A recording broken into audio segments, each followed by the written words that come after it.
bucks and the glory. True story. Tryna make a meal before they see 30. True story. Gotta get it, living life in a hurry.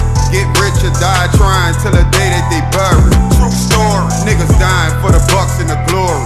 True story. Tryna make a meal before they see 30. True story. Gotta get it, living life in a hurry. Get rich or die trying till the day that they bury. True story. Slum 1200 GGI mob shit, and I'm back. And you know what I'm saying? We gonna be covering Lynn Davis. One of New Orleans Police Department's corruptest police. Dude was really out his top, you know what I'm saying? Like to say he was a police. I don't feel like his mental state was even, I don't feel like he was stable mentally enough to even be a police officer, you know what I'm saying? Back in 1996, then teens, the three were convicted in the murder of Rondell Santanic. There was evidence that these men, these boys, were not where this crime occurred, could not have committed this crime. Prosecutors for the Orleans DA's office Civil Rights Division presented key evidence that linked the murder to former police officer Lynn Davis and Sammy Williams.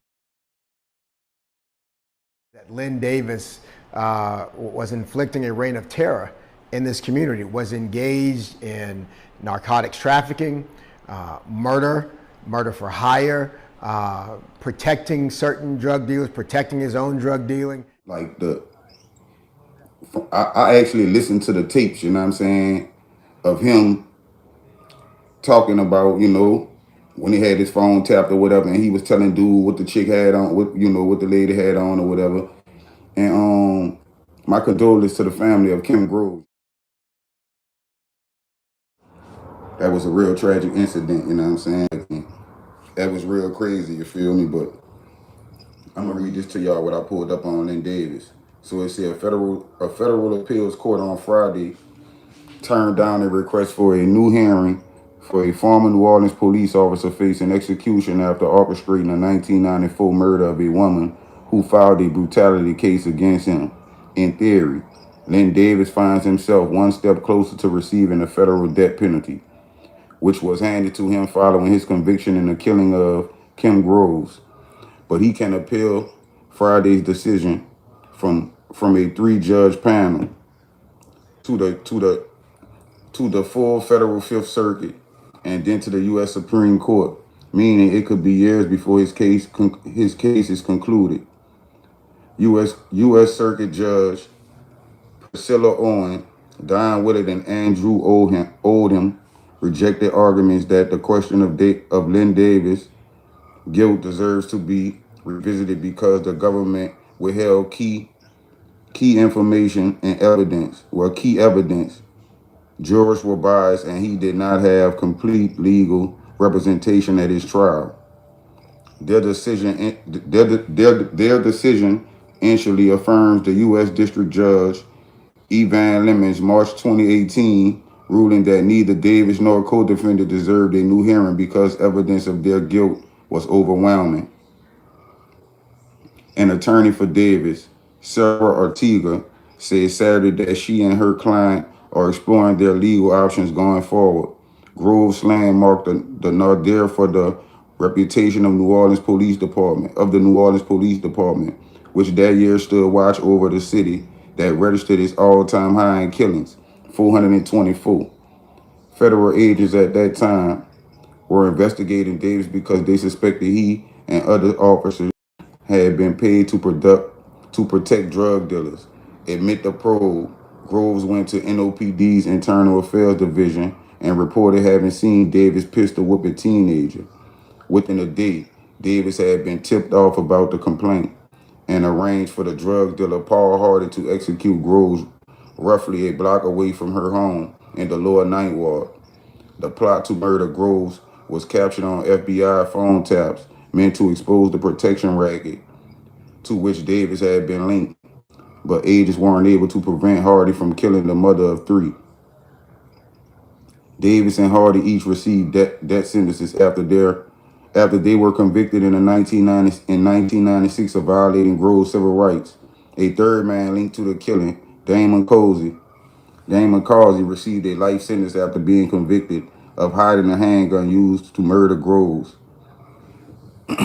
Hardy's capital punishment was vacated after U.S. District Judge Ginger Barringer deemed him intellectually disabled. Davis' initial death sentence had also been vacated at one point, but he received a second death sentence in 2005. Davis, now 56, has since exhausted his appeals and is now undergoing a complex post-conviction appellate process. The latest twist in Davis' case comes a little more than a month after the Federal Bureau of Prisons executed 3 federal prisoners. The carrying out of those death sentences followed a decision from President Donald Trump's administration to end a 17-year hiatus of federal executions.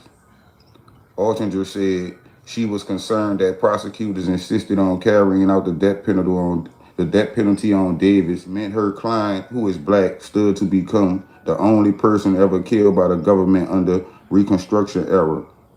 Civil rights statutes enacted to protect black people from brutality perpetrated by white police. Altinger added, in the case involving a black police officer, that the government persists in seeking the ultimate punishment of death.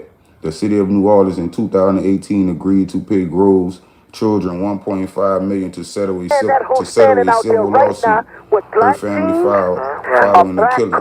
Groves' family at one point had asked President George W. Bush administration to halt its efforts to execute Davis so that the criminal case wouldn't drag out any longer. The crazy part about that, man, when you really listen to dude talking on the phone, and this nigga was he called the dude Hardy, you know what I'm saying, and told him, man, I'm passing around right now. She out there right now, man. She got on a black jacket, black leather jacket, woo, woo, woo, woo, this, that, and the third, you know what I'm saying? It's like you could tell his adrenaline was pumping and that he was really fucked up, like.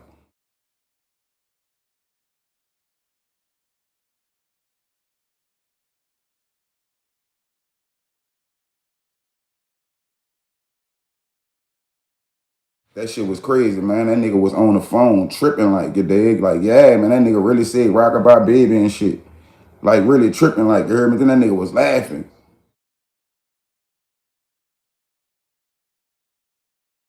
Like, after nigga smoked the lady, you know what I'm saying? My condolences goes out to Kim Groves' family, everybody affected by the death of Kim Groves. You know what I'm saying? Slum 1200 GGI mob shit, man. Y'all get in that comment section. That bag for real. I'm trying to stash a meal. I get you smashed for real. I'm still in the trap for real. Got pressure, got grams for real. Got purse, got Zans for real. Put my man on your mans for real. Put her into his plans for real. Man, these rap niggas be straight capping. Always talking about shooters. But when a nigga catch him down bad, they be begging like, please don't shoot me. But stay in your lane. This shit ain't a game, man. Niggas dying for it. In the hood, trap slinging 9 for it. Up that road, Joseph doing time for it.